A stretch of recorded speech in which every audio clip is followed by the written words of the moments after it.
யூத மக்கள் எதுக்காக இயேசு கிறிஸ்துவை சிலுவையில் அடித்தாங்க, அவரை சிலுவையில் அடிக்கிறதுக்கான காரணம் தான் என்ன அப்படின்றத தெரிஞ்சுக்கிறதுக்கு முன்னாடி சேனலை சப்ஸ்கிரைப் பண்ணி வச்சுக்கிட்டு வீடியோ பாருங்கள்.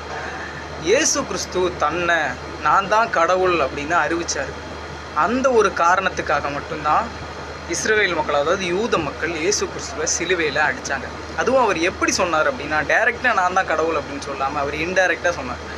எப்படின்னா, முதலும் நான் தான் முடிவும் நான் தான் அப்படின்னு சொன்னார்.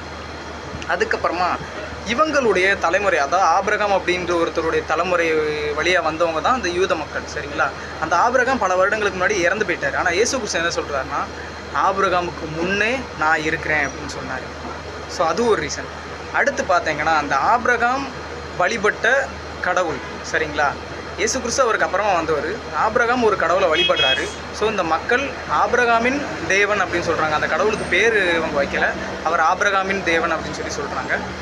ஸோ அந்த தேவன் அவருக்கு பிதாவுன்னு இன்னொரு பேரும் சொல்கிறாங்க. ஸோ பிதாவும் நானும் ஒன்றாக இருக்கிறோம், பிதா என்னை தனியே விடவில்லை அப்படின்ற விஷயத்த சொல்கிறார். ஸோ அவங்க வணங்குற கடவுளும் நானும் ஒன்று தான் அப்படின்றத சொல்கிறார். அடுத்து என்னன்னு பார்த்தீங்கன்னா, இன்னொரு விஷயம் சொல்கிறார். அந்த இன்னொரு விஷயம் என்ன அப்படின்னு பார்த்தீங்கன்னா, நான் என்ன கடவுள்னு நானே சொல்கிறத விட நான் செய்கிற விஷயங்கள் அதுதான் என்னை குறித்து சாட்சி சொல்லுது அப்படின்னு சொல்கிறார். அது என்ன அப்படின்னு பார்த்தீங்கன்னா, அவர் பல அற்புதங்களை செஞ்சார். பிறவியிலே குருடனாக இருக்கிறவங்கள பார்வையடை செஞ்சார், சப்பானிகளாக இருக்கிறவங்கள நடக்க செஞ்சார், இறந்து போனவங்களை கூட உயிரோடு கொண்டு வந்தார். 4 நாள் இறந்து போன ஒருத்தர் லாசரு அப்படின்றவரை கூட உயிரோடு கொண்டு வந்தார். ஸோ அவர் என்ன சொல்ல வர்றாருன்னா, நான் என்ன கடவுள்னு சொல்கிறத விட இதை நீங்கள் பார்த்து நீங்கள் தெரிஞ்சுக்கோங்க, இந்த விஷயங்களெல்லாம் ஒரு சாதாரண மனிதனால் பண்ண முடியாதுல்ல, ஸோ அந்த காரியங்களை பார்த்து நீங்கள் என்னை கடவுள்னு தெரிஞ்சுக்கோங்கன்னு சொல்லி அப்படி சொல்கிறேன். புரியுதா உங்களுக்கு? ஸோ இது ஒரு ரீசன். ஸோ இந்த ரீசன்களால் தான் யூத மக்கள், அதாவது இஸ்ரவேலர்கள் இயேசு கிறிஸ்துவை சிலுவையில் அடித்தாங்க. ஓகேவா? இன்னும் இது மட்டும் இல்லை, இன்னும் பல காரணங்கள் இருக்குது, பைபிளில் இருக்குது. ஸோ உங்களுக்கு வேறு எதுவும் இயேசு கிறிஸ்துவை பற்றி தெரியணும் அப்படின்னா நீங்கள் கமெண்டில் சொல்லுங்கள். வீடியோ பிடிச்சிருந்தா சப்ஸ்கிரைப் பண்ணி வச்சுக்கோங்க.